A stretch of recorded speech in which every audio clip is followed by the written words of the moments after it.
Okay, so this week's assignment asks us to do some graphs. So it comes from our notes in the instruction.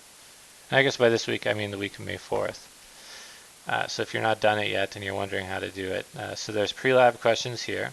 That's in the notes under the instruction section.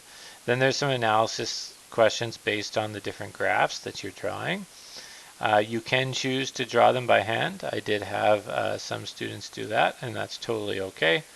In some cases, it might be quicker than actually plotting uh,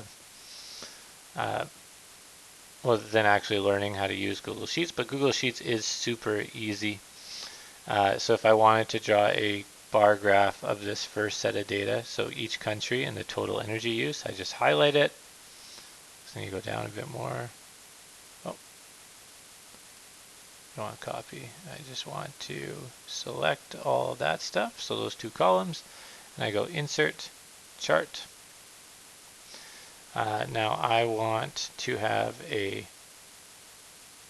bar chart.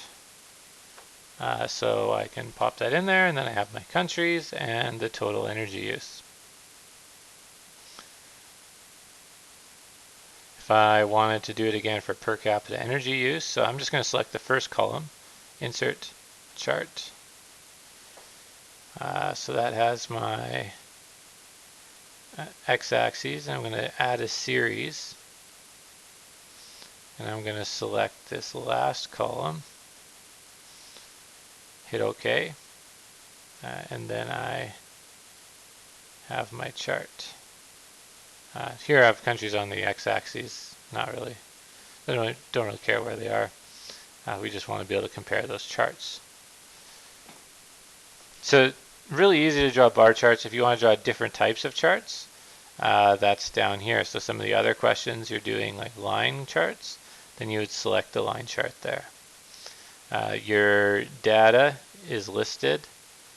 Which one's your x-axis is listed here.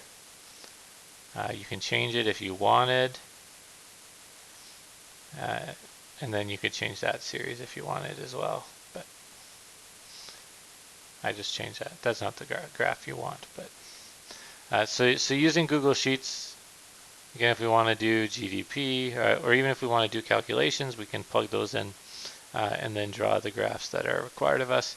And then you can just hand in this Google Sheet, just share it with me afterwards. And then I can see all of your graphs, and then you can share a separate document with your with your actual answers to the questions in there.